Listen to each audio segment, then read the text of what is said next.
Hello and welcome back to the F1 Rolling Start podcast. Hello. To all our starters out there, it is time to get rolling again. How cheesy can we make this intro? I'm not entirely sure. This is a great question. It's been a minute.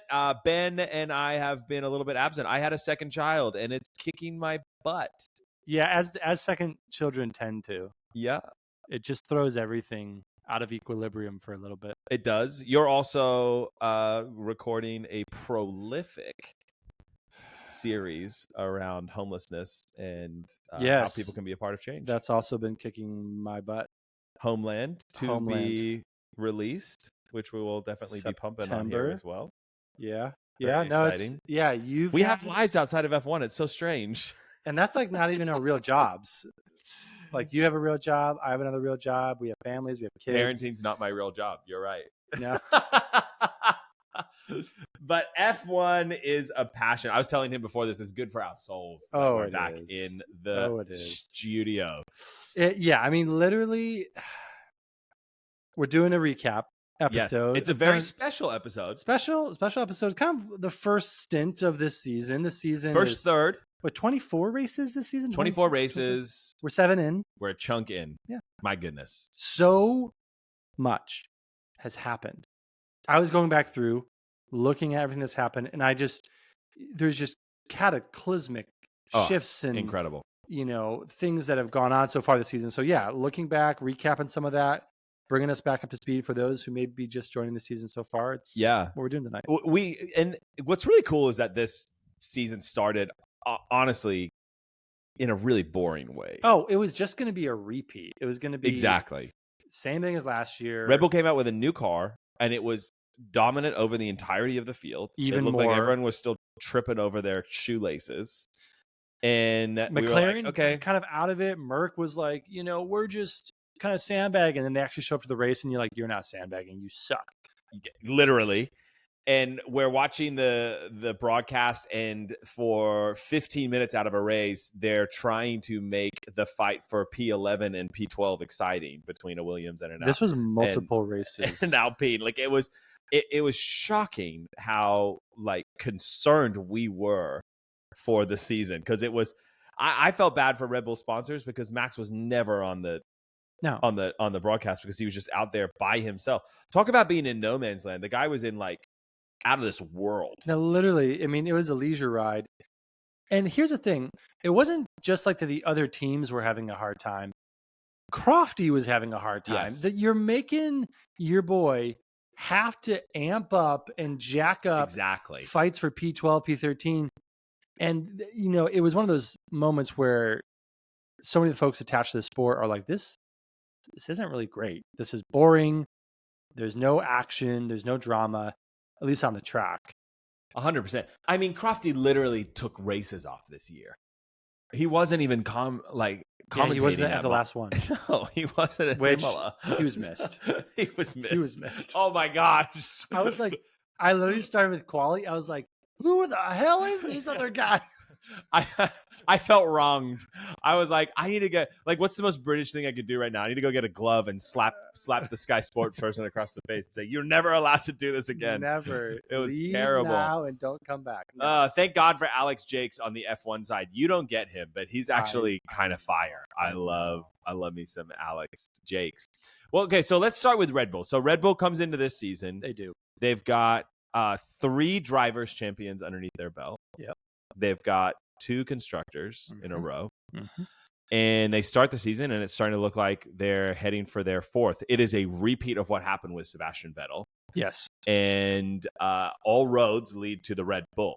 Yep. However, this season started with not drama on the track, but drama in the team. Yeah, I mean, there was allegations. Have those been? No, they're currently still ongoing, placed to the side, but they're ongoing. So allegations about Christian Horner from a female employee at Red Bull. Inappropriate and controlling behavior is the language that's used. Red Bull does an internal investigation, third party, yada, yada, yada. The language they choose is very interesting. Very ambiguous. But essentially they clear Christian. Mm-hmm. and Red Bull does. Red Bull does. Parent company. Yeah. Red Bull does. But behind the scenes, there's this it's turmoil. Civil war is what 100%. Everyone's saying is the majority Thai owner and the Austrian 49%ers are at war with each other on who they support. Some are supporting Christians, some are supporting others, some want him, some don't. And I don't honestly know that that's been completely resolved. No. Max's dad was like, this guy is tearing our team apart. I mean, Helmut Marko was allegedly the one that leaked all of the messages from Christian Horner to the female employee to the entire field. Question. If he did, how the heck does that guy still have a job? Well, do you remember how he's not technically... He's not technically.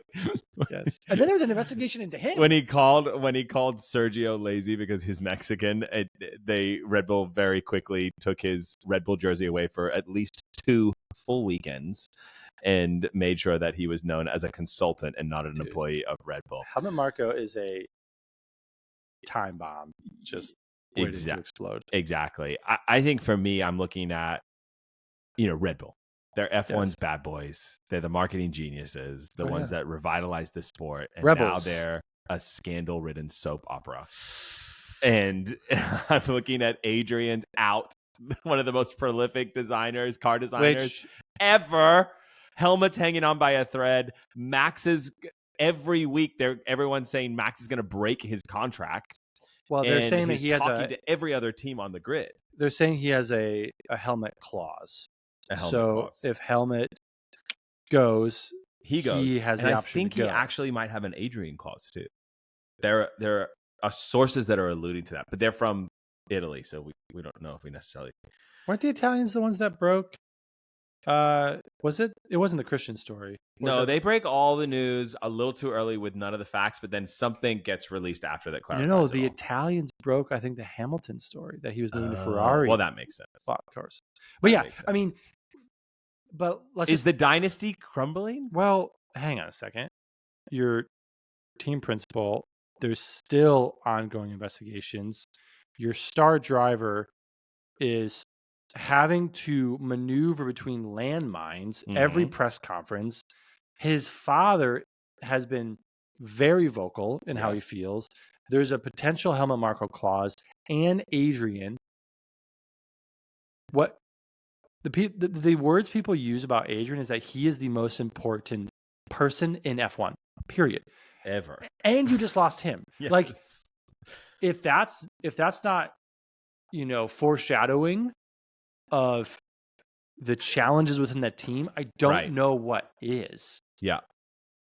We're 7 races in, and all of that has already happened this season. That's insane. The interesting thing to me is that all of this is happening, and on top of that, their car's not a smoking gun anymore. We haven't talked about the car yet. The car is no longer finishing 20 seconds ahead. It's no longer even finishing 8 seconds ahead. No. Lando Norris finished the Italian Grand Prix 0.7 seconds, putting Max got out of the car panting. He was catching his breath and said that was a hard-fought victory. And we haven't seen Max do that. No. Max was literally, he did 2 races within the span of 24 hours. He did a 4-hour Nürburgring simulator race with his simulator racing organization, and then woke up and did an actual Grand Prix. Unreal. So and he had to work for it. Yeah. We haven't seen Max like this. Well, we haven't seen him celebrate on the podium like this either. Mm-mm. When he was hoisting the trophy, you could tell it actually meant something. Yeah, true. Him. He was like, I had to work for this and I earned this. And there was like visible excitement and relief and like just a renewed almost sense of passion because he had lost in Miami by 7 seconds to Lando. There's been like, he had some floor damage. Bull. Lando beat him. 100%. He couldn't get the car right. It's 100%. Just what happened. So Lando beat him fair and square, unlike Sainz, who won in Australia when Max DNF'd. But you could tell he had to work for it. And so, I mean, your head design. What's Adrian's even title? I don't even know. It's like lead designer, chief engineer, something like that. So your chief engineer, your car, your driver, and your team principal. All of those people in your team. The question you're asking is, Max, is do I want to stay here? Well, Honda's leaving. There's going to be new regulations. They're coming to Ford. It hasn't been an F1 in forever. Adrian's leaving. Yep. Like, the momentum feels like it's been kind of sucked out. Okay, so that's the question, right? This is a really difficult sport to win over and over and over again. As Mercedes is proving to us. 100%. So they did it for 8 years. Which is amazing. No one else has done it that many times straight. Red Bull before that did it for 4 straight. Not constructor, but with Vettel. He won the championship 4 times in a row. We're now approaching Verstappen's 4th year to be able to win his 4th title in a row. Yep. And then third constructor's title. And the 3rd constructor's title. Is this history repeating itself? Are they doomed to... You know what they say about momentum? Like, one of my favorite sayings about momentum is, you can do anything when you have momentum, so do anything to get momentum. But momentum seems like it is slowly slipping away from Red Bull. And it's it's like Rome, when Rome finally was sacked. So many of the historians. But so many of the historians were like, Rome and the culture at the time that it was sacked led to its downfall. Like, it rotted from the inside out. So, like, you're looking at some of the woes of Red Bull. It's rotting from the inside out. They're doing it to themselves. Yeah. And it's almost like masochistic behavior. Yeah. So, I mean, again, we don't know all the details behind why Adrian's leaving, but there's been a lot of folks speculating. There's been a lot of speculation and quote unquote sources close to that he hates the drama. The guy's been doing it he said himself, I am in the unique position where I don't have to work to live the rest of my life. Yeah. Of course he doesn't. I have plenty. I work because I love this. Yeah. And so what that says to us inadvertently is he doesn't love what he's experiencing at Red Bull. And that says a lot. Yeah. Because they have been such a great team for such a great amount of time. They really have been. It's unfortunate to see kind of the slow demise. I mean, I think time will tell if Max stays. We've speculated wildly a bit on this. I think everyone has, if he leaves. But the momentum, if we can say nothing else, I think we can say the momentum is no longer... It's waning. It's not as strong as it was. And also, at the beginning of the season, everyone had already written off the entire season. Correct. Now there's at least a question mark. There's like 100%. If momentum sits with one team, it has shifted from Red Bull and it has landed on McLaren. We came into this. Let's just talk about McLaren. Let's just go. We came into this season with the last year, Mercedes barely holding on. Yes. By the literal skin of their teeth to the second place against Ferrari. Yeah. All eyes were on Ferrari to take it to Red Bull this year. And everyone knew Mercedes were completely redesigning their car. So they were like, it would be a miracle for Mercedes to stay in P2. It wasn't going to happen. Which hasn't happened. Very clearly, and we'll get to that in a minute. But and the season started, and it looked like Ferrari was the closest. Yeah, but all of a sudden, dude, McLaren. Although Ferrari still has more points than McLaren at the moment. Yeah, McLaren's got the big mo. They have got momentum on their side. Lando gets his first win. What were you, as you were watching that? What were you thinking in that moment? You've been a Lando fan for a long time. Yep. I have two favorite drivers. Both happen to be British. One is Lewis and one is Lando. George Russell, I don't like George Russell. You like his look. I have no problem with George Russell, but I'm not a George Russell fan. You think he's a good-looking racer? I think he's incredibly good-looking as a human being, and I am jealous of his physique as a male species. I don't like George Russell, but I wish I looked like him. But yeah, who doesn't want to look like Hercules? Tall, lanky. Yeah, who doesn't want to look like Hercules? So I love Lewis and I love Lando. I've loved his attitude since day one. I've loved how humble he was beginning. Ever since he started driving with McLaren and he was Fernando Alonso's teammate, I've just loved Lando. Yeah. I love how he's come into himself. I love how he's got a whole personality to his own right now. And he's really decided to become his own person. Yeah. And it has been an interesting journey to watch him. I just love his racecraft. The guy is I'll never forget. I think it was 2 years ago. No, I think it was 2021 actually. You have to fact check me on this. But it was when Lewis and Max were fighting it out. Every point mattered. That was 2021, yeah. And Lewis was stuck behind Lando in a far less superior car. Was it the British Grand Prix? Or was I think it might have been Silverstone. Yeah. And lap after lap, Lewis Hamilton could not get around Lando Norris. I remember and he comes on the radio and he just says, he finally gets past him and he comes over and he goes, man, that kid can drive. That's literally all he says to Bono. Yeah. Man, that kid can drive. Yeah. And I was like, that's fire. We've known it for a while. And it's one of those things where like, it wasn't anecdotally that we knew it. The data was there. Lando was getting podiums. I think he had like 16 podiums before he won, 17 podiums, something like that. Something like that. He was right there. And there were so many moments where he was leading a race. In Austin last year, he was leading. Now, again, 100%. It was, pit stops and like this and that. But he was leading at Silverstone. He was leading at the beginning 100%. Of the race for the first like 5 laps. So we saw him out in front and we saw what he was able to do. But time and again, Max just turned on the gas and was like, okay, goodbye. Exactly. But Miami, and it wasn't just luck. Everyone has the ability to either, use strategy when a safety car comes out to their advantage or not. And he was in the right place at the right time. But that's just the way the race works. That's the way the cookie crumbles, man. That's how the rules work. So, and everyone gets the same experience when the safety car comes out. And Max was right behind him at the restart, and Max kept falling away and could not. To the point where, I was nervous. I was like, okay, Lando's got 1 lap left. Yeah. He's 7 seconds ahead. He's still pushing.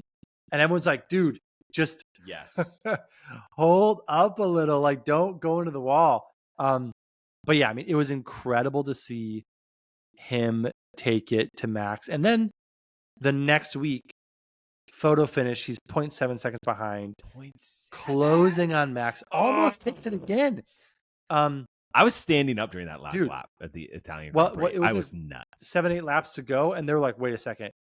He'll be in striking distance in 5 laps. Like, he was cutting off like a second a lap. It was insane. I don't know if you have this with yours, but like with F1 TV, I can switch to like the driver, and you can hear the radio between him and his thing, and it's just like I don't have that for Sky. Headshot. And I put that on during that time, and they were so quiet, dude. Oh yeah, just lap after lap after lap after lap. And I was like, bro, this guy is in the zone. And he was so aggressive on the corners. Dude. And he was trying to put so much pressure on Max to make some form of mistake, because he knew that was the only way that he was going to get by Max, is if Max tried to push too hard on his old tires and made a mistake. But there's like a quiet strength to Lando Norris right now. Yeah. And he has gotten to a whole new level. He's got the momentum. The team has the momentum. Yes. 100%. Lando has momentum. The team has the momentum. Like, there's ice in his veins and his fire on track. Dude. But we cannot sleep on Oscar, because Oscar is right. Dude. Poor Oscar. He's like the soft-spoken guy in class, but always gets straight A's. Oscar was 4th at Imola. He would have. See, but here's the thing with Oscar. He's had a little bit of bad luck this season. Yeah, he has. So a couple times. Bad luck, but he's scored in every single race. Yes, but in comparison to like, to be honest, he's kind of neck and neck with Lando. He got a grid penalty for impeding in Italy, which is not his fault. His engineer should have told him about that. Yeah. And so he technically placed further ahead than Lando. He qualified better than Lando. Yeah. Like, he is in a whole nother realm, and he's no longer a rookie, and he's showing that he doesn't care. Oh, yeah. That's, again, why I think McLaren has the big mo, because it's not just Lando. Dude. Oscar is on it. Both of those drivers, really arguably the best driver pairing. I mean, Zach Brown is constantly like, listen, I would not trade my driver pairing for anyone on this grid. I agree with him. Yeah, honestly, I wouldn't either. Him. Like both these guys, stone cold killers. Yes. They're not flashy. Yes. They just get the job done. There's not drama between them. Like, they've really just kind of settled, and they're not like out there fighting on track. I mean, they're not having all of this. I mean, Ferrari, there's a little more, a little ebb and flow right now. Yeah. But McLaren, these guys are just freaking locked in. 100%. And talk about mojo and momentum. Zach Brown, like that guy, obviously being an American in the sport at the level that he's at. Come on. I have an appreciation for kind of, and I think even the Europeans too just love him. Yeah. To the point where they're claiming him for their own. Like, no, he's like European now. I'm like, get out of here. Bro, I love like you see all the different like principles when they like win something or like obtain a new goal, and they're all like, yes, it was wonderful, it was incredible, it was a good thing, it was this thing. And then you see like Zach, and he's literally like, whoa, high five, whoa, great job. He's like shaking people, and I'm like, yes, dude, this is like you brought NASCAR to Formula One, and I absolutely love it. It's so good. The other like team principals are kind of like, yes, he's like breaking ribs and he's full Ricky Bobby shaking bacon in flipping Formula One. I love Zach Brown. He brings such a fun element. McLaren's future, it is bright, my friend. Dude, they're bringing it to Red Bull in a way. I mean, again, Ferrari's ahead of them. The real question is does Ferrari stay ahead of McLaren throughout the rest of the season, or does McLaren pass them? Obviously, it's hard to take a sample size from a couple races. Ferrari's still ahead. But not by a ton. No. And Lando and Oscar are really turning it on. So I think those two will be neck and neck. And I think McLaren really has a good chance of actually going P2. But also, I mean, it's hard to see Red Bull screwing up this season so bad that they lose. Yeah. That's hard to see, but that is hard to see. I think we're not going to have the championship decided with like 10 races to go. No. I think it's going to be a closer season, which I absolutely love. I think we also can't forget McLaren finished last year in 4th place. And they have come out this year, and they've gone from 4th to stomping on Mercedes and Ferrari. Dude, Mercedes? They put Ferrari to shame, bro, in Italy. Dude. That was unreal. I'm surprised they made it out of there alive. They took Ferrari out on a course that is dedicated to Enzo Ferrari. Ferrari was just happy they had Chuck on the podium. Yes. They're like, that's the first. We cannot have. That was the first Ferrari podium there since Michael Schumacher drove for them, bro. That's nuts. Which is staggering. That's staggering. But no, the Ferrari fans were just happy to see someone in red up there. But I mean, again, that wasn't a given, especially with how fast. But they've leapt from 4th. They've leapt performance-wise, both Mercedes and Ferrari, by the 7th race.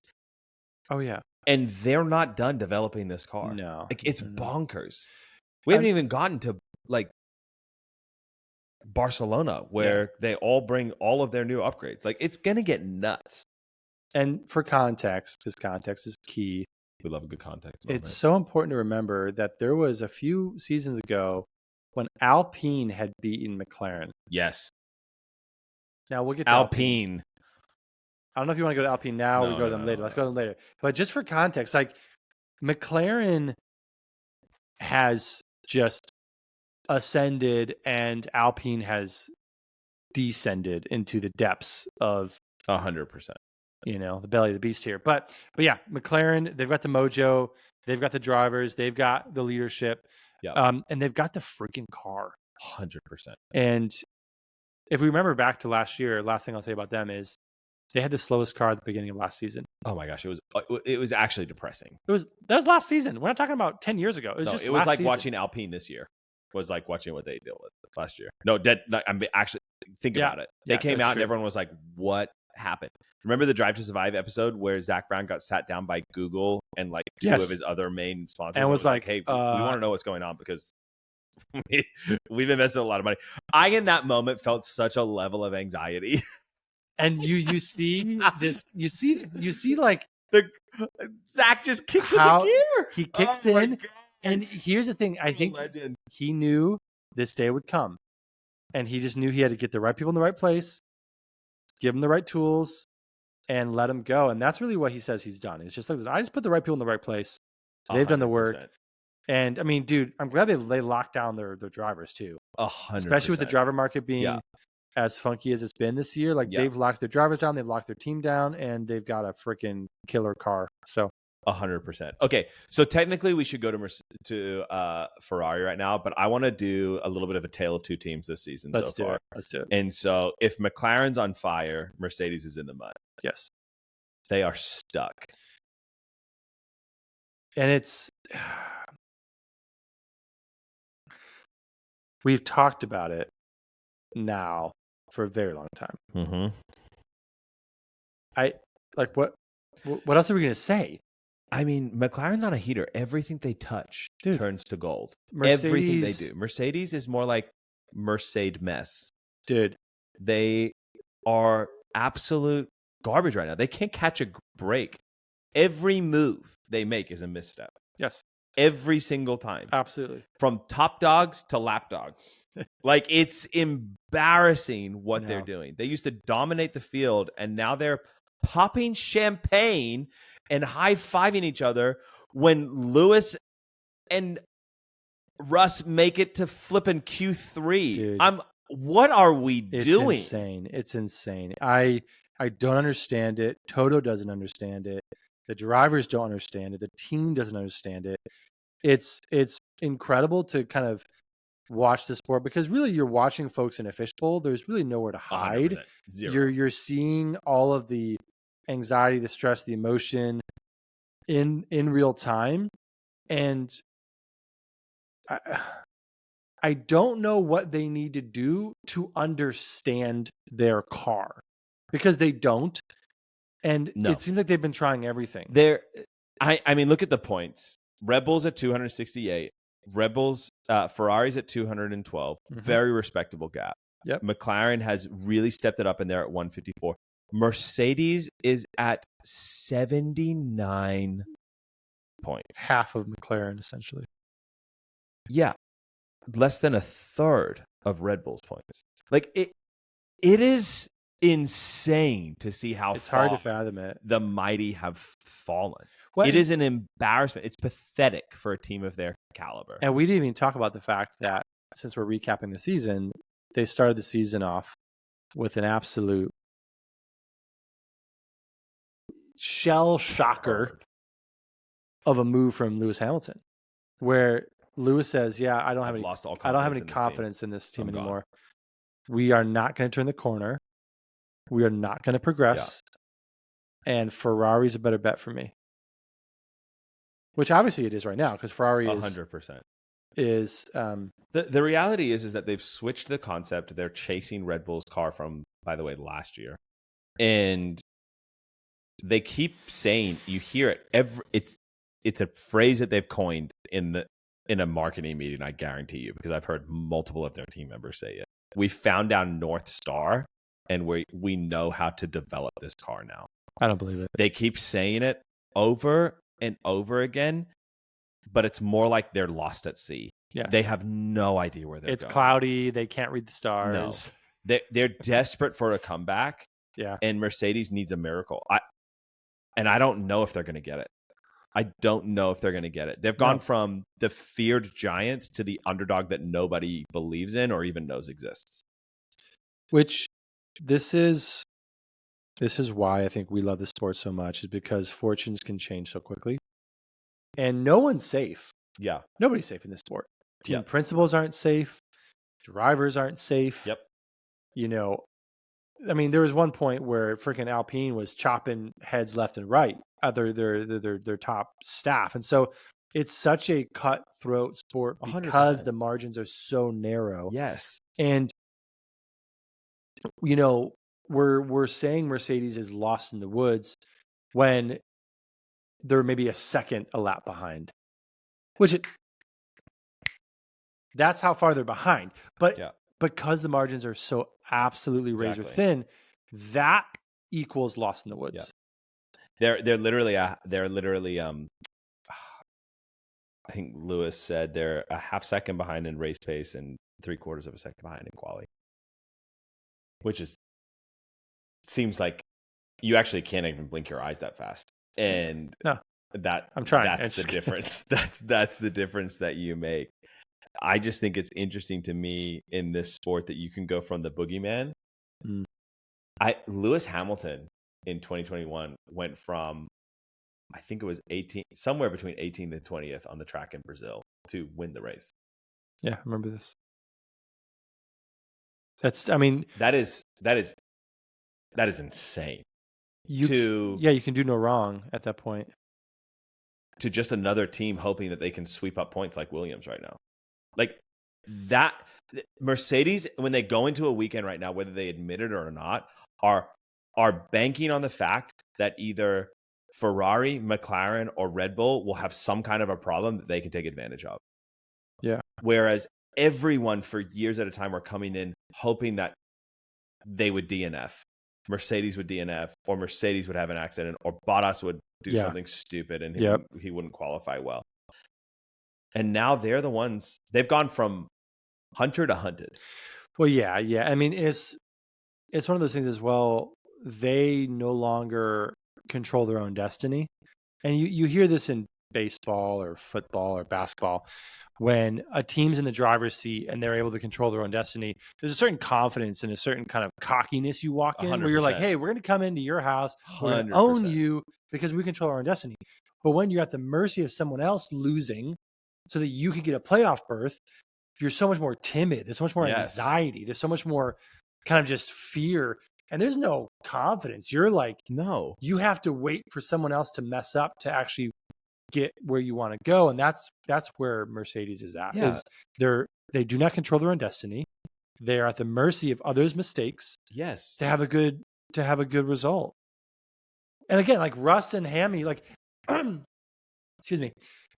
Reporters are asking Hammy about, how he feels about whatever it was, 6th or 7th place that he was in this last race.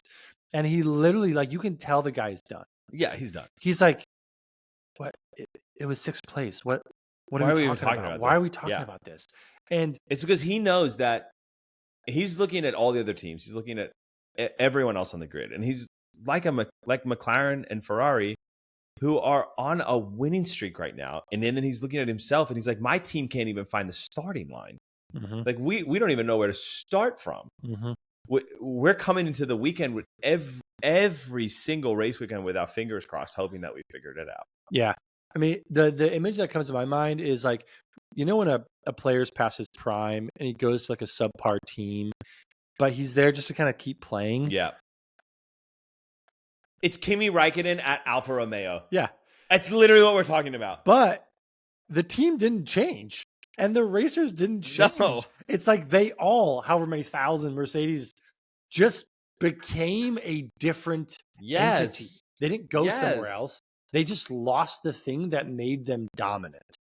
They lost 100%. It, and they can't find it again. They're celebrating Q3. Like, it's unreal. It's Mercedes. Your standard has dropped so far. Yeah, it's insane. There's a point where they would never take a photo unless they won. Exactly. And now they're like, Toto's like taking selfies. Zach Browning it when he reaches Q3. I love that as a verb. Zach Browning. Okay. Who do we go to next? Do we talk Aston? Do we talk Ferrari? What are you feeling? Let's do Aston. Oh, I love me a little Aston talk. Aston. Dude, can I just say one thing here? Yeah, go for it, please. Okay. Aston, in my perspective, is right now all talk. Now, what I mean what I mean by that is this. I have a question, and this is, how long will Aston abide mediocrity? Ooh. You have a championship driver. You say, arguably one of the best on the grid. You say you want more championships. You say you will not stop until you've reached that. Alonso's carrying this team. And as long as 100%. There is not someone else who can match him, who can take points, who can fight with the likes of Ferrari, McLaren, Mercedes, they're not ever going to actualize what they're saying. So Yeah. it's not that Alonso's not a good driver. He is. It's not that Aston didn't make leaps and bounds last year. They did. They went from zero to hero, but they're back 100%. Towards zero. And it's because of their pair. It's who they are as a team. So right now they're in 5th place. They've got 44 points right now. Now, again, not bad. 7th race. Mercedes is at 79. McLaren's at 154.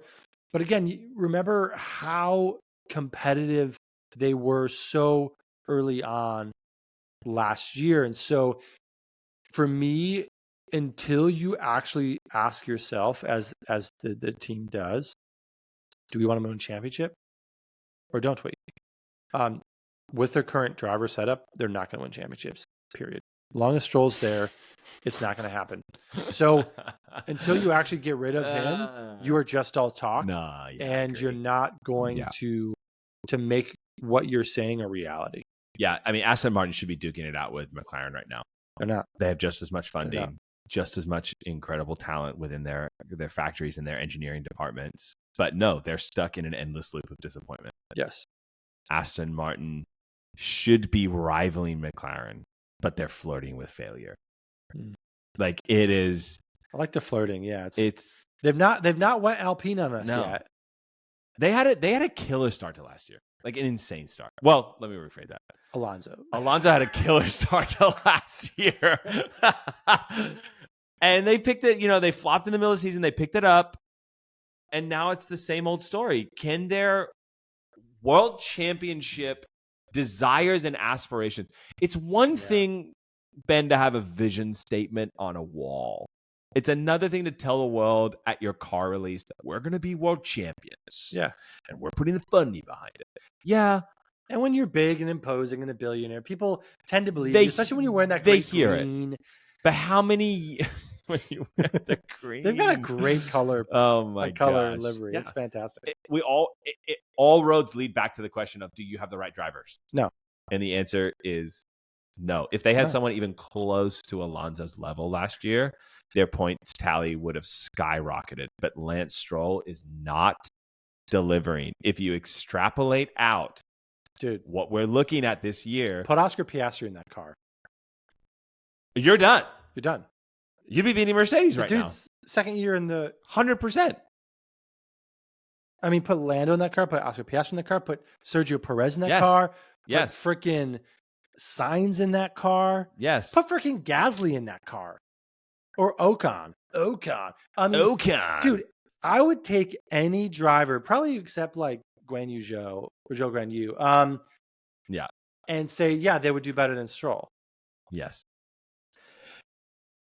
I mean, I don't know how many times we're going to say this on this podcast, but until someone listens. F1 is a meritocracy for everyone but Lance Stroll. And everyone but Lance Stroll is at risk of losing their seat. And so until the Nepo baby is usurped from the car seat, and until this gets you every time. Until the car seat's a good one. That's a good one. Until we get to the place, it's the same old story. It's a broken record.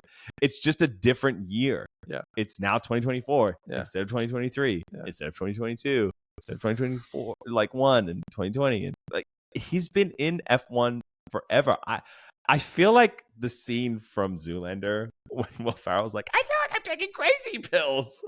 Like Lance Stroll is the F1 equivalent of Blue Steel. It is the same look as Zebra. It's just over and over again. And it's not good, but thanks to Daddy Warbucks, Lance is just living on a dream on merit. Yeah. No. On merit. Skill? No. He is living this dream because of his last name. And to me, that is not the heart. It's pretty frustrating. Of F1. It's pretty frustrating. They should be battling McLaren, like I said before, but thanks to the power of nepotism, they're just a tragic meme at this point. Yeah, I mean, and we're going back to something we said at the beginning of the season. Really, the only way for Stroll to get out from under that shadow is to win. 100%. Right now, yeah, he in the we wouldn't be having this conversation if he was winning. No. In the last 5 races, he's scored once, and it was 9th place. 10th place is affectionately just now the Stroll point. Yeah. So other teams like Haas are like, well, 100%. we got the Stroll point today. Yeah. Because Stroll didn't get it. So no, seriously. Stroll point. He scored in 3 races this year so far. He's DNF twice. He's 17th twice, 12th and 14th the other time. So and then again, Alonso as his teammate. Yeah. They're not far apart as far as the actual places, but as far as points, Alonso's got 33, Lance has 11. 100%. So 3 times the points. I mean, it's just if they both were on the same playing field and they had 60 points, this wouldn't be a conversation. They'd be in contention with Mercedes. If this was Russell and Hamilton, if this was Carlos and Chuck, if this was Oscar and Lando, we're not having this conversation. No. But the reality is that it's not. And it is living proof that F1 is a meritocracy for everyone but those with rich parents. And that 2024, Aston Martin is stuck in the never-ending cycle of Stroll Sr.'s delusions until he realizes that delusion, isn't it? It is. Love makes us delusional. Love makes us delusional. And I get it. He's a dad. And dude, I probably do the same thing. You've got boys. I've got boys. I got 2 boys. I'd probably do the same thing. But there comes a point where you just got to realize that, okay, you're picking your kid over the company. And that's fine if that's what you want to do. But then stop telling us that your company's going to win world championships when your driver lineup can't obtain it. Well, it feels like gaslighting. It feels like bringing out. Yeah, I mean, I've got a history of gaslighting. No, it feels like someone's like punch you in the face, and you're like, "Oh God!" And they're like, "No, you're fine." Yeah, you're fine. You're fine. You're like, "No, I'm not fine." And then they slap you like, "No, you're fine." And it's like, at some point, and here's the question too. There's mobility within this sport, 100%, and movement has impacts on the 100%. Team that lose someone. So Mike Crack. Some of these other guys at Aston, at some point, like if things aren't going to change, who's to say that they commit and they stay? And again, 1,000%. Father Stroll he's an imposing figure. 100%. The man is he just has that kind of swagger. Yep. And that confidence and the money to back it up. I can relate. Right. But so he is actually winning 100% because he can back up his words with funding and with resource 100%, which that's the race that he's racing is I need to put the right people in place. That's the difference between him and his son is his son can't back up his words like his dad can in the same way, which is and those two worlds are merging because Stroll Sr. is saying that they're going to be world champions, but Stroll Jr. can't deliver on a race weekend. And Aston Martin could be champions. That is the reality. That they have the ability to become champions, but they're stopped because they're using their second seat as some rich kid's playground. And so until they stop doing that and they get serious and say we need 2 drivers that are going to take it to each other and the field every single week, then it's never going to happen. Well, we've seen 2 teams step up, Ferrari, McLaren. We've seen 2 teams step down, Mercedes, Aston. Exactly. And that's really where it's at. Is Aston is in good company with Mercedes. Mercedes is there for a whole other reason. Not their driver pairing, their car. Aston, you could argue the car. I mean, Alonso hasn't had this fire of a season he had last year. And Italy was trash, so we're kind of like we're got last race vibes going on right now. So it's like it is the drivers. Yeah. And the car in part 2, but it's interesting to see these kind of teams swap. 100%. Some get it right, some get it wrong, and Aston's on the wrong side of things right now. Yeah. Aston, they need to figure out what they're doing. Yeah. And we'll see. But the red cars. You know what's really funny, right? Is so I am a Mercedes and a McLaren fan. And I have a friend of ours. Whoa. Oh, sorry. For some reason, I thought I heard the word for Ferrari come like in my mind. I was like, wait a second. No. Crazy. I don't know where that came from. No. Mercedes. McLaren. Mercedes and a McLaren fan. And so, obviously I have a son and he's 2 years old. I'm trying to raise him in the right ways of Formula One. Yes. And so the right path. He has a Lando Norris car. And, but the saying about what's the thing? It's like, tell a kid to draw a race car and they're going to color it red and it's going to be a Ferrari. Yeah. Henry now, when he watches race cars, he goes, "Ciao Ferrari." He goes, "Ciao Ferrari," and he yells it in front of the television. I'm like, what is going on? Am I gonna have a divergent fan in my family? And so I think we might have a Ferrari fan. And honestly, if you had told me at the beginning of this season that I would become a Carlos Sainz fan, I would have bent over and laughed in your face. Dude, Ferrari, I am through and through a Carlos Sainz fan. He really became the hero early on in this season. And we all know 100%. Why.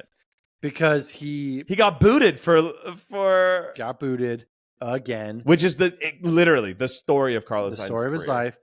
Got booted again. First race, Bahrain, he comes out, beats Chuck. He gets third, Chuck gets fourth. Second race, Saudi, he's in this freaking surgery. So Ollie Behrman comes out. Scores points in a Ferrari, so we know the car's good. Third race, Australia, wins, beats Chuck again. Japan, beats Chuck again. And then it switches. And Chuck's like, okay. What's happening here? Wait a second. I'm starting to get lots of question marks around why Ferrari got rid of Sainz and kept me. Chuck turns it on. And China, Miami, and Imola, Chuck places ahead of Sainz, both in the sprints. And Sainz has actually been on a tear. He's gotten 5th place. China the sprint and the full race, Miami the sprint and the race, and Imola. So he's kind of in this. He cooled off a little. Yeah, he cooled off a little. But he has scored in every single race. Every race. Except for Saudi, where he had a freaking appendix. argument could be made that if he didn't have his appendicitis, that he would be ahead of Chuck at the moment. Yeah, absolutely. Or at least a lot closer. Look, I'm on the Sainz train. Dude. I'm here for it. The guy's aggressive but fair. Yes. He races hard. He has stopped whining, which is what drove both you and I so far away from being a Sainz fan. Yeah. And he's got his head down and he's getting the job done. I have so much respect for Sainz this season. Here's the thing about what is very interesting to me. So, think about Chuck's career. Chuck comes in to Formula One and he bests in a Alfa Romeo Kimi Räikkönen. World champion. Yeah. Then goes to Ferrari, bests Sebastian Vettel. World champion. That's pretty crazy. That's crazy. Then Carlos Sainz, who's been booted for every world champion at every team, or someone that's won more races than him, like Ricardo, Alonso, like he gets booted for the talent, right? And so comes in, and this now not world champion, just a measly 3-time race winner, is suddenly causing questions across the entire paddock as to whether or not Ferrari made the right decision with picking Hamilton over Sainz versus Leclerc. Yeah. And that to me has made me go like, F1 is nuts. Yeah, it's crazy. Everything changes so quickly. You've gone from the lover boy of Ferrari, could never do anything wrong, got the longest contract in Ferrari history. Yeah, the youngest age, like unreal. To, maybe we made the wrong decision. I don't know. Yeah, maybe this guy who's not a world champion, who at the time hadn't really won races, is holding it to you in a way that the world champions couldn't. Yes. So yeah, I mean, Chuck last year won over Sainz, not by much though, a couple points. These guys are just neck and neck. Yeah, they're right at each other. I think for me, when it comes to Sainz, I don't know where he ends up. No. I don't think that's really been solidified yet. And what does your gut tell you? So the current narrative is that he would go to Audi because they're going to rebuild. And they've got Hulk. They've got Hulk. Which they've got a 37-year-old racer that has never gotten. It's German though, and I guess Audi wants the German. Totally, that's great. And honestly, he's ripping in the Haas this year. So dude, Hulk's it's kind of nuts. Hulk's on another. Good for Hulk. But this is a brand new works team. We're looking at least a couple years before they get their footing. So does Carlos in his prime want to go to that? You're looking at Mercedes. Mercedes is looking at Antonelli going, yeah, Toto's going, I don't want to miss another Max. So do I go all in on this kid?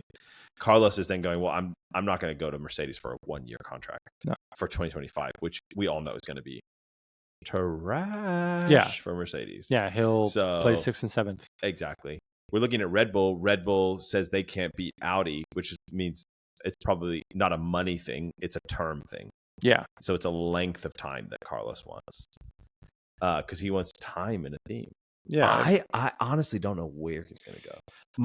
My hope, my desire would be that he would go to Kick. No, because they're Audi. I in a dream world, Lance would step aside. That's not going to happen. And he would go there. That would be the dream. That's the only place that I'm like, that would be awesome. Or he's going to go and rip at Red Bull for a year. But I don't think Checo had a bad weekend. This is his first bad weekend, though. One bad weekend. Checo, he's on a rip this season. Has locked it in. He has scored. He has scored in every single race. Yes. It's been second, fifth, second. He had a crap Italy. Third, fourth, eighth. He had a crap Italy, but honestly, the rest of the season, he's ripping. He's doing exactly what he needs to do. So I don't think Red Bull's like, oh, we need Carlos. No, I mean, Checo's delivering. Unless they lose Max. Which, who would Max go to besides Mercedes at this point? There's no one else. McLaren's off the market. Ferrari's off the market. Aston, you're going to go to Aston? It would have to be Mercedes. No, I think he might go to Aston. What engine is Aston getting? Honda. And maybe Adrian. I mean, yeah. That's the only place I see Max going. And that's the only person that I see Stroll Sr. kicking his son for. Yeah, I don't think he would do it for Sainz. No, or he Checo. wouldn't do it for Sainz. But for Max, no. Who would say no to Max? Who could say no to Max? I mean, you'd give your right arm probably 100%. For that one. 100%. Alonso's locked in, so he's not going anywhere. Yeah. Ferrari. I mean, Sainz has been turning it on. I would like to see him land a spot, but I wonder if some of these teams are just kind of holding off until there's a Max answer. Exactly. Probably. And that's probably the reason that they're trending. Sainz is probably holding off too. I mean, he wants the best thing for his career, and he's in a position now where he's got race wins under his belt this season. He's doing really well. Yeah. He's driving maturely, and he is a talent in the field for sure. I think when it comes to wrap up Ferrari for me, Freddie V is the team principal of the flippin' century. Dude, he's done it. The guy has come in. He came in from Alfa Romeo, a small mom and pop style team, came into flippin' Ferrari, the mob of F1, literally and figuratively. Seriously. And there was so much doubt whether or not he could handle it. And the guy has just been playing chess when everyone else is playing checkers.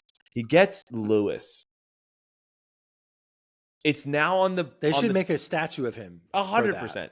I'm convinced that Italy is going to make him the honorary, like president of Italy. Do they have presidents? I don't know what they have. Prime ministers? I don't know. Some. Who knows? Whatever the top form of government, it's Freddie V. Okay.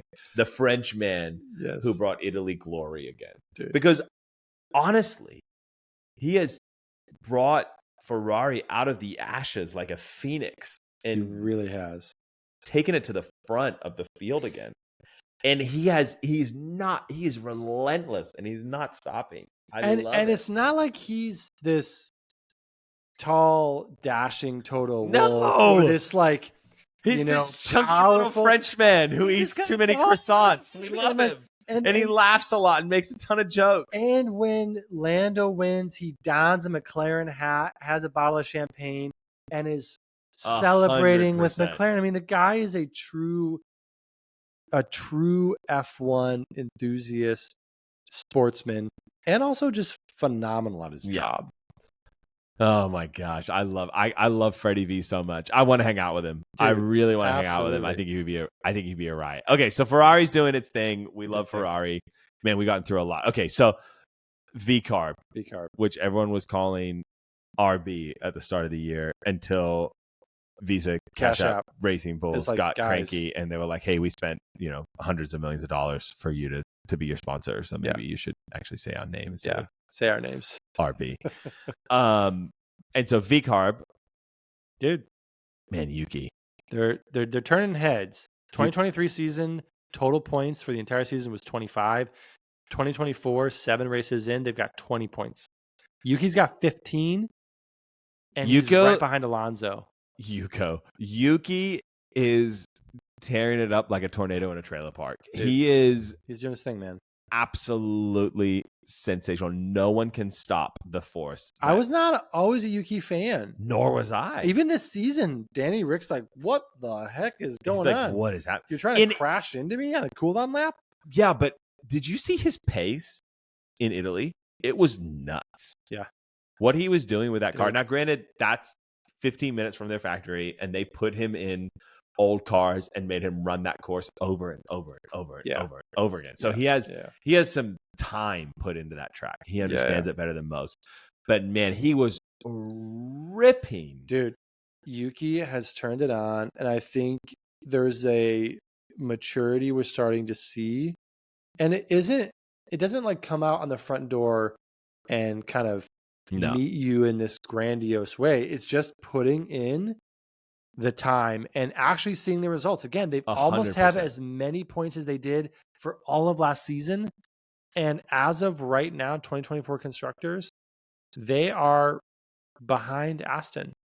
They've got 20 points. Aston's got 44. And not like last year where Williams was behind Alpine by 80 points. Yeah. They're so close. Yeah. They're right. They are doing exactly what needs to happen. So Yuki is crushing it. Danny, on the other hand, Danny plays about as exciting as watching paint dry on a rainy day. Danny's having a tough time. He has only scored once, and it was in the Miami sprint. And it was a great race. It's a great race. He was fourth. He scored a good chunk of points. But let me just read off his results right now. Bahrain, who's 13th. Saudi, who's 16th. No points. Australia, 12th. No points. Japan, DNF'd. No points. China, 11th. No points. The sprint. China, the race, 18th. No points. Miami sprint, 4th. Miami, 15th. Imola, 13th. The dude's struggling. And Yuki has scored in 5 races. Yeah. Here's the thing about RB at the moment. They're scooping up points. They really are scooping up points. And not like Lance Stroll points, like legitimate. No, legit. Like Lewis Hamilton, Russell kind of points at this point. Like 7th. Mm-hmm. Yuki's getting 7th. Yeah. Freaking Alonso's getting 7th. Russ is getting 6th and 7th and 8th. Yeah. They're scooping up points like leftovers at an all-you-can-eat buffet. There's no leftovers. Leftovers for weakness. Dude. They pick it up. And here's the thing. In a season like this, the midfield look like a bunch of lost puppies. You got to. RB's coming and going, we're going to put y'all down. Dude. You're a lost puppy? We're not taking you to a shelter. You're going to the pound. And I'm taking I'm putting your meat on a barbecue and I'm going to turn it into my lunch. Like they're aggressive. Dude. Like they are sweeping up every crumb they can get. And when you've got a field, Red Bull, Ferrari, McLaren, Mercedes, Aston, top 5. There's no reason besides DNFs and the Stroll factor that those top 5 teams aren't taking the all the scoring. 100%. So when you've got factor, when you've got freaking VCarb with as many points as they do, they are literally capitalizing 100%. Every time there's a mistake, every time someone DNFs, but also they're not just picking up the scraps. They're also sitting at the table and saying, okay, let's eat. Exactly. Like, I'm going to have your lunch. They've almost stepped out of the midfield. They are borderline competitors with Aston Martin. Which is pretty crazy. So either they're stepping out of the midfield or Aston Martin is stepping into the midfield again. Maybe we're not entirely sure. Maybe it's a little bit of both. Yeah. I want to give a mad shout out to Laurent because for his first season as the team principal, the guy has got this thing working like a well-oiled machine. It is incredible. No, they're doing phenomenal stuff. They're doing a great job. I'm excited to see what the team from Faenza is going to do. Okay. Haas. What is going on? Haas, let's just talk this a second. 2023 season, last year, total points scored was 12. They were 10th place. 2024 season, points to date, 7. So that's won a race. And they're already in 7th place. So they have elevated up to 7th place. Mm-hmm. They have more than half the points they had over the entire season last year. So they're on pace to really get like 24 points, essentially. Oh my gosh. Which would be double what they had last year.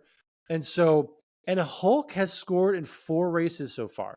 Again, for context, Danny Rick has scored in a sprint. Correct. Hulk has been scoring in 4 races. In a Haas, friends. In a Haas.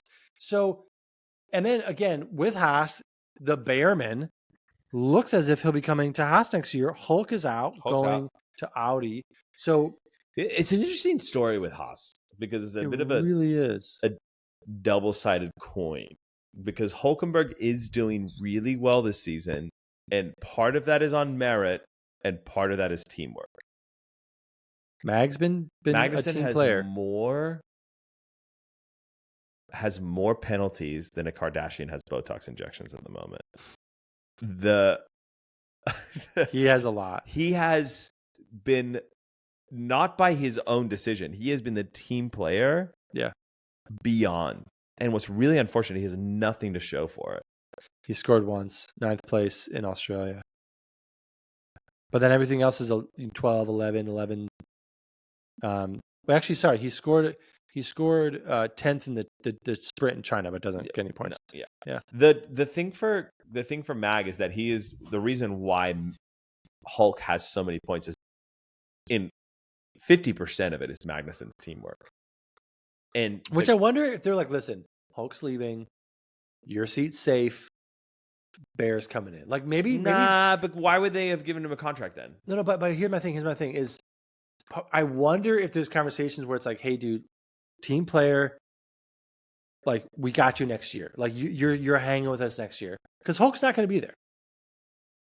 Like I don't know if it's that altruistic where it's just like I don't know. Hey, I'm gonna constantly be the team player where I'm never gonna actually get the points. Yeah. It's always gonna be Hulk.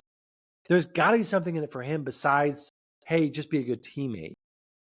Well, race, what is he getting for it? What is he getting for it? I mean, Magnussen's always been a racer. Even in the he has been. We've seen races this season where he's dogging it out for 18th, 17th position, dogging out with Hammy, and I'm like, what did this guy? It was incredible. Like he's not going to give up an inch. No, and so I don't know if it's be a team player. I think the thing that pisses him off is that he's happy to be a team player. It's when he's behind Hulkenberg and he's got 4 cars behind him that are faster than him. Yeah. And Hulkenberg purposefully cuts a corner to break the DRS so that he can get ahead and force Magnussen to hold up the rest of the pack. I think that's where Magnussen's like, what are we doing here? And I think that's where Hulk's like, I'm out next year. So I'm just going to race the way that I want to race and do the things that I want to do. And Magnussen's like, I don't have a seat for next year. And I just got back in Formula One. Yeah. And I don't have as many points as my super sub teammate. And so I need to play the team role because I don't have the results to back up justifying my seat. And so I think he's just in a bit of a catch-22. Yeah, it's a tough spot, especially for Mag. He was in F1 before, exited, not of his own choice. came back at the last minute because, I don't know, there was a war between Russia and Ukraine, and the Russian driver for Haas, got it, expelled or banned or whatever the hell it was. So like remember when that happened? Yes. that thing. Russian oligarchy. So I mean, I don't know. Like, I want to see Mag do well. I wanted to see him do better. He has been playing an incredible team sport, but it is a team sport. But it's also, you have to eat too. You need to 100%. Score points yourself, and so 100%. I don't know if it's just that Hulk is actually faster. We've seen him rip in qualifying. Really rip. So he may be a faster driver. It may just be that he's faster. He may be a faster driver. And that's, I think we look at the qualifying data and that's evident. I'm just curious. Ollie Behrman did another, obviously practice for them in Italy. He has, I think, 5 more scheduled for the rest of this year. It seems like it's a slam dunk that he's going to that team. I don't think that he's not. I just don't know if it's a slam dunk that K-Max stays there. Because if they continue on their current trajectory and their current point scoring and the change that their team principal has made in regards to not holding out for one upgrade package, but bringing them as they go and discovering the car, and it seems to be working for them. No, it really does. So they're also, they're sweeping up as many crumbs as they can. Yeah. Whatever V carb doesn't get, they grab. And this is the insane thing of it. It's like, again, we're at a point where we have 7 teams. Yep. That are able to score. Yep. Which it's a good point. It's a good place to be. Which is incredible. Which, can we go talk about Alpine for a second? Yeah. So let's talk about, was you so aptly labeled death by bureaucracy. Well, here's the thing. I want to take us back to 2022 real quick. 2022, Alpine was 4th place. Mm-hmm. They had 173 points. Mm-hmm. And they beat McLaren. That's 2 seasons ago. Mm-hmm. Best of the rest. 2023 season, they were 6th place with 120 points. So a little bit of a dip. 2024 season, they are 8th place and they have 1.7 races in.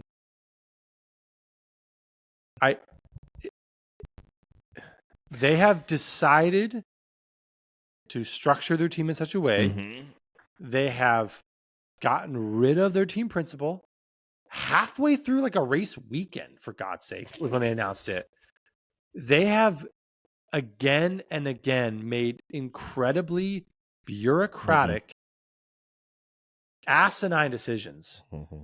And we see within 2 years, they go from being best of the rest to being absolutely pitiful. No, I agree with you. It's bad. I don't know how it gets any worse than this. I agree with that as well. Well, Williams wasn't best of the rest.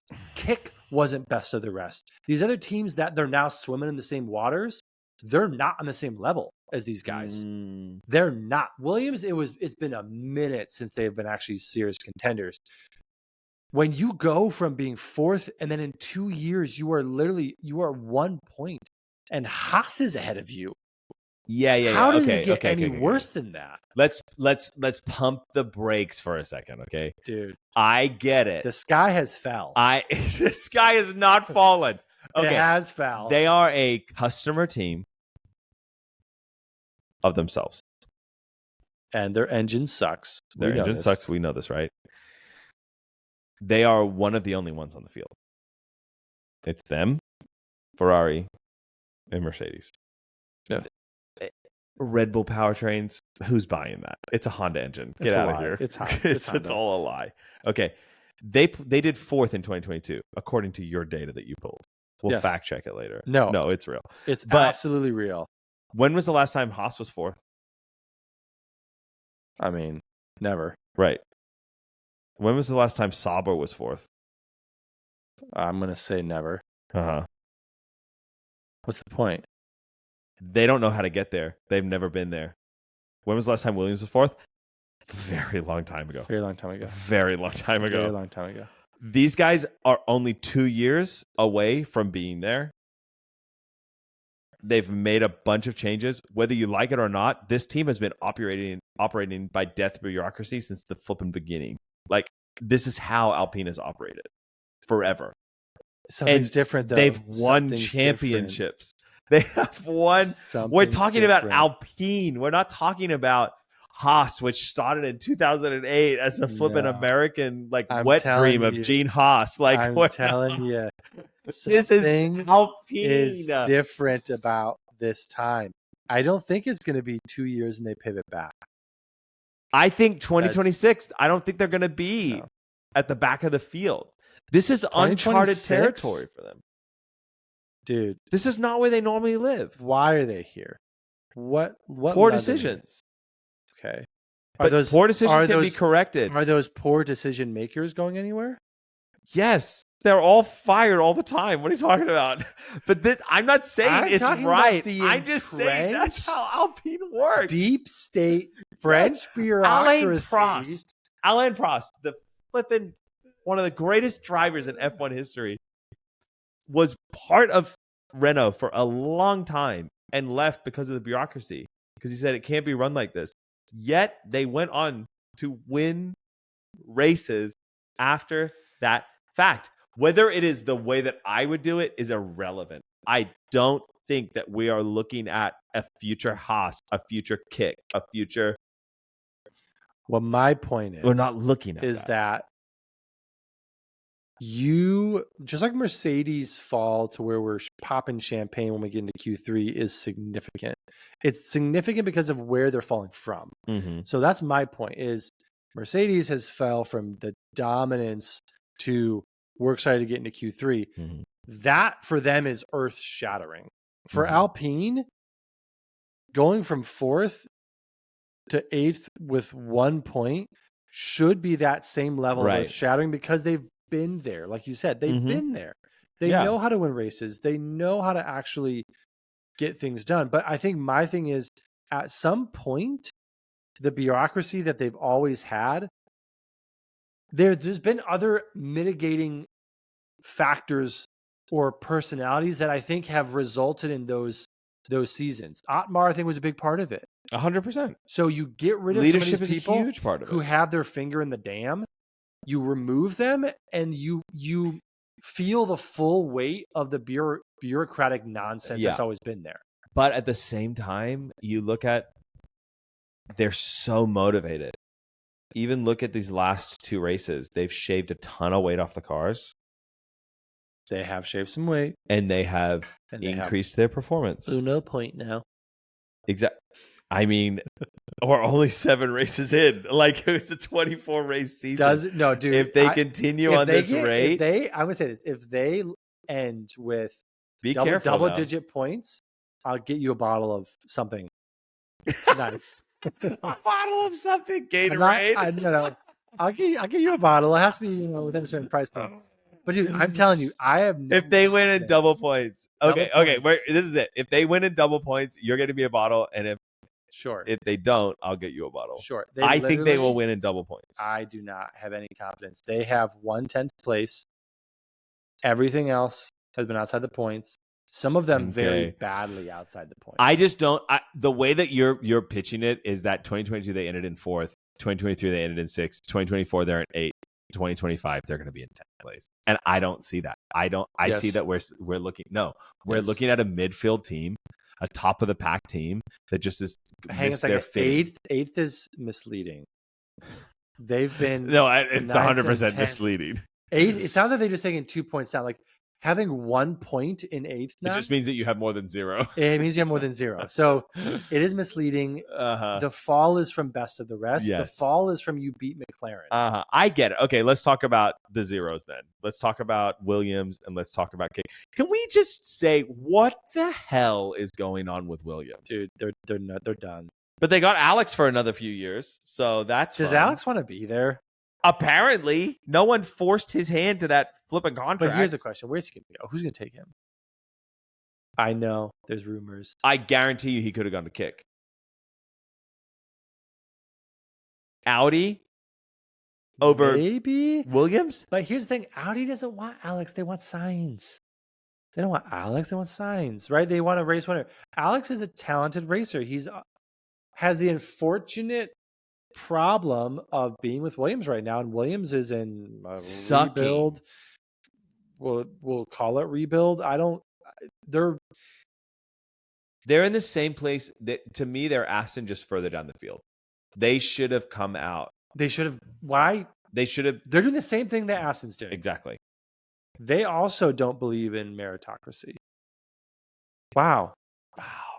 Here we are. Look at these parallels. And James Vowles keeps saying, I keep talking to Sarge. I keep telling him that he has to prove himself. I was like, bro, you're just But stop. I will say this. His tone has shifted. It's very clear. He's just more upset now. If Sargent doesn't perform, he's out. What does perform mean? I mean, get him more than a point based off of Chuck and Hamilton getting disqualified. The only point that he got last season was because 2 point-winning finishing drivers got disqualified. That means that he finished in 12. Sarge, this is the really confusing thing is James Vowles keeps saying, well, he has to perform. He has to perform. He's not performing. So he has to have a cutoff date. James Vowles has to have a cutoff date to say, okay, if this is the bar of what performance is, scoring points, at some point this season, if you're not reaching this bar, you're done. Right. He has to know that. And James Vowles is pretty vocal about how it's not necessarily about gaining points as much as it is about qualifying time against Albon, finishing place against Albon. He wants his drivers evenly matched. He has actually self-admittedly been in a place where he's like, we don't know what our car can do. And so, but we know what Alex can do. So if Logan get close to Alex, we'll be happy. The problem is Logan's nowhere near Alex.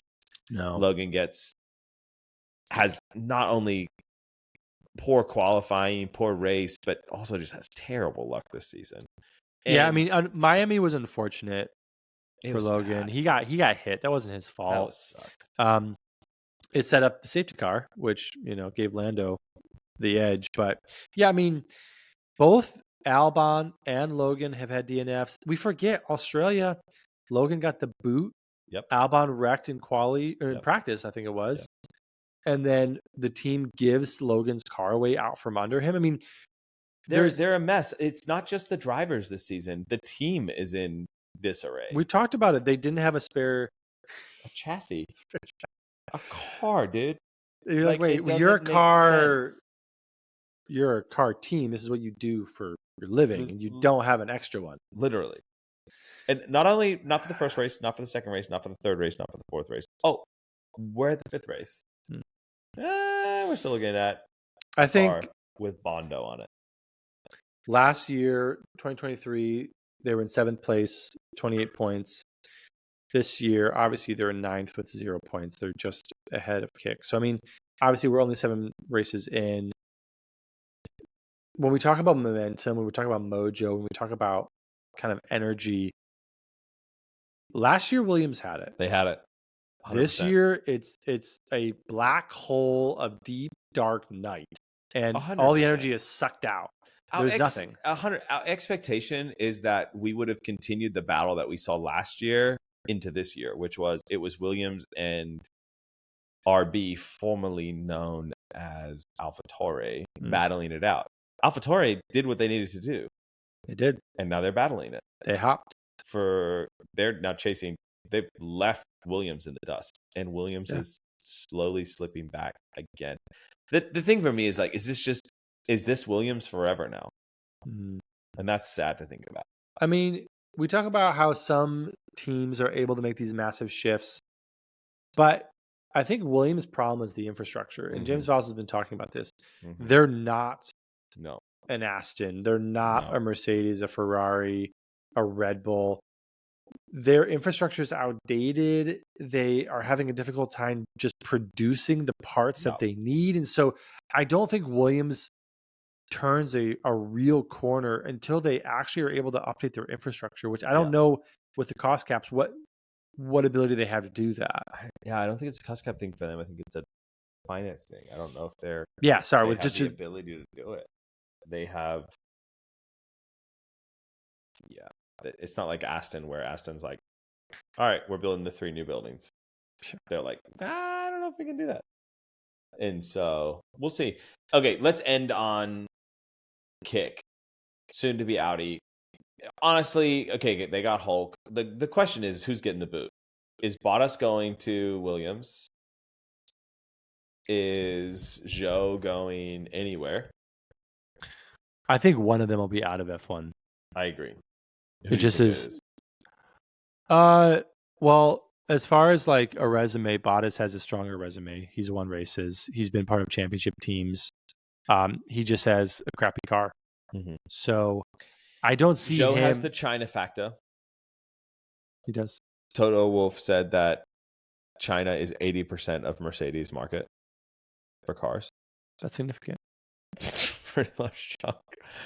So there is a legitimate monetary.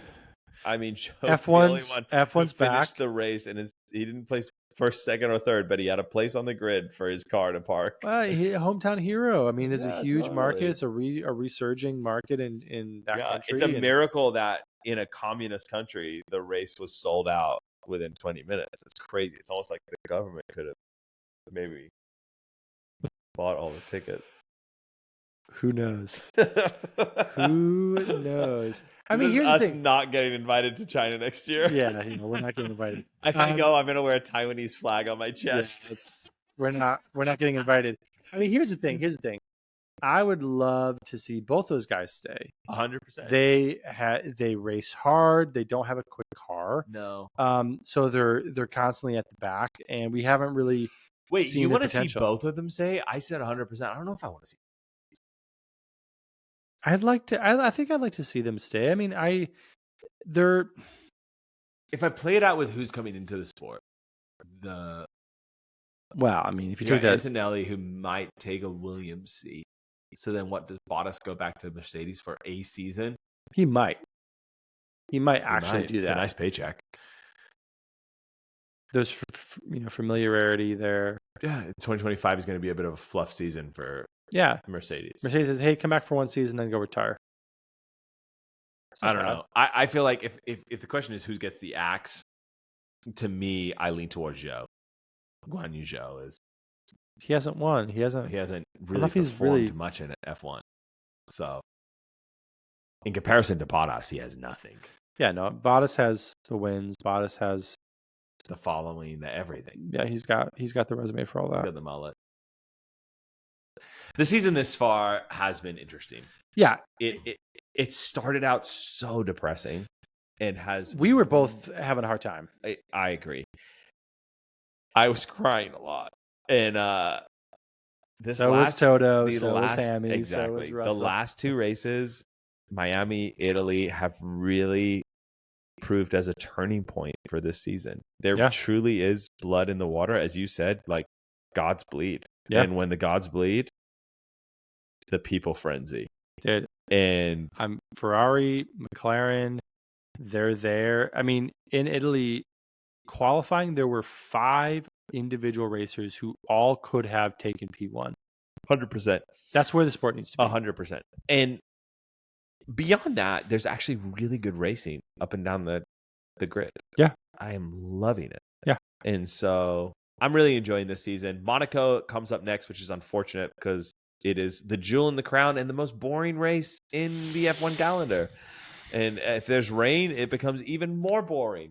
Qualifying will be super fun. Yeah, qualifying will be incredible. Watching qualifying. Absolutely. And it's a bit of a big mix-up. But hey, if you've lasted this long, thanks for joining us on the F1 Rolling podcast. 1/3 of the way through the season recap. We are live on Instagram. Go ahead and give us a like. On YouTube, you can subscribe to our channel.